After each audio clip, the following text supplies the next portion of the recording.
These tools that I have here, I use for working on bicycles.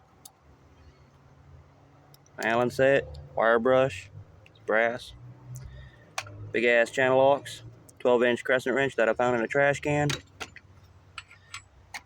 I know this is for doing foundations and framework on houses, but it works great for making coaster brake clamps, the bracket for single speed bikes with a coaster brake. When you can't find a bracket, make one. This goes around the rim in replacement of that crappy rubber that likes to pop your inner tubes all the time. This, though it's a little oil bottle, kind of does come in handy for doing certain specific kind of work. When you don't want to completely take something apart and you just want it to slow drip into the drain plug and the crank, works great. But I got every tool necessary for working on bicycles, single speeds, and anything with a single piece crank, not 3-piece crank bullshit.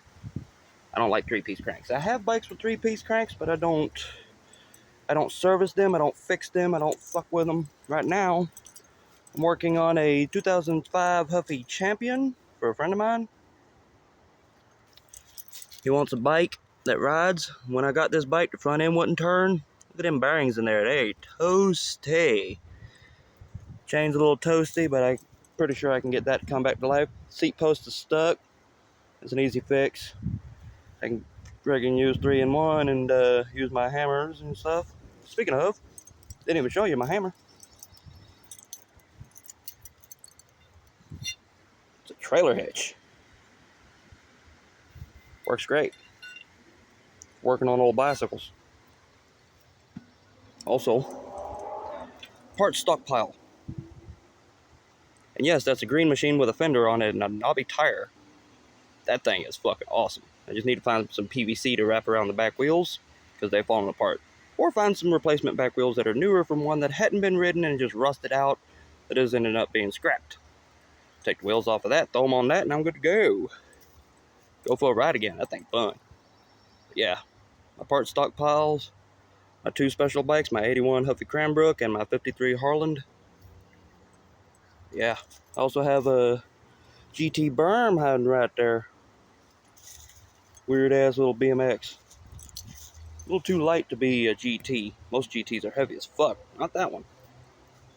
Got some multi-speed BMXs and an old school Huffy I'm going to turn into a cruiser. Love that paint job. Factory paint job. Then I got these parts rigs, and I'm going to plan on building this bike after I sand it down completely after stripping it to bare bones. It's a Mike's Lemonade bike produced in mass millions. Not worth anything. Strip it, repaint it, make it into something nice. These are also parts bikes. One's a mountain bike though, it's Roadmaster.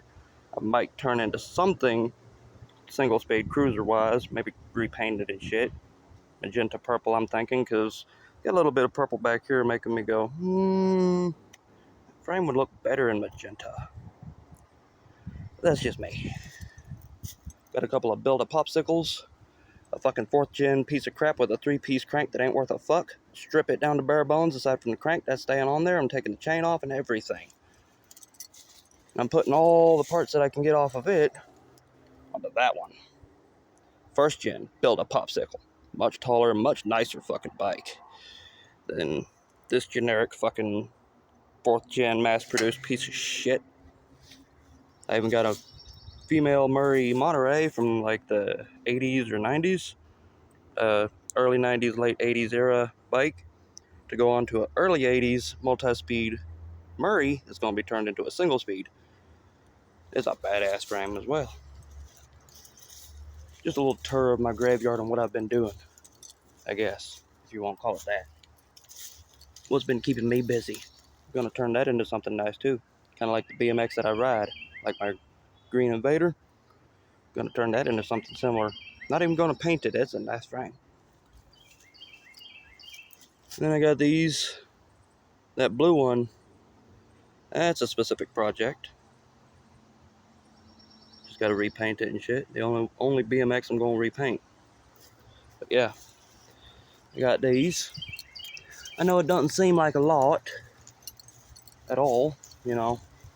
Doesn't seem like a whole lot of bikes in the woods. Doesn't seem like too many.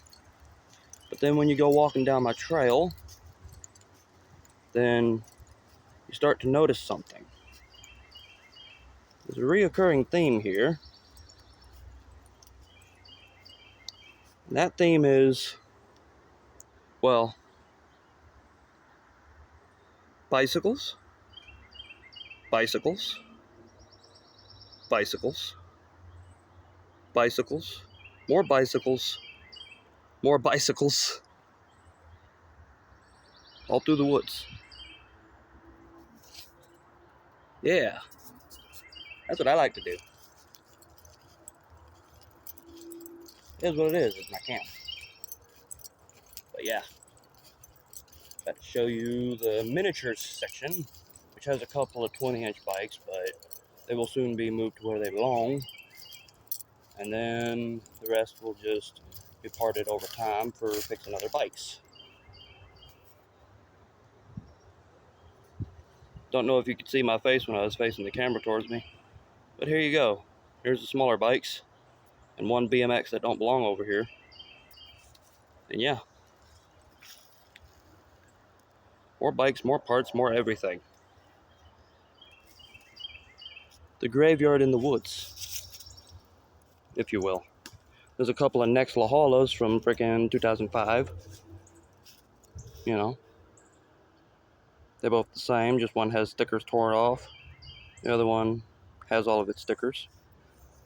But they're both for parts. They both have 3-piece cranks. They're not worth a fuck, not worth fixing, but worth parting out to fix other bikes. And sometimes people need pieces, and I'm always willing to sell pieces or trade pieces for the usual basics: moonshine, marijuana, Marlboros, Dr. Peppers, and more bicycles, more parts, more junk that takes my interest as something to work with, you know? Even wild old girls like this beautiful old 85 Trek. What is she, an 800? I thought this bike was newer when I found it. It's a 3-piece crank bike though, which is kind of sad. But when I looked up the year, I was like, 85, are you fucking kidding me? This thing's a little too nice to be 85. And yes, there's 2 mongooses resting by a pine tree. Mongoose in. I don't know how to fucking plural of mongoose for a multitude.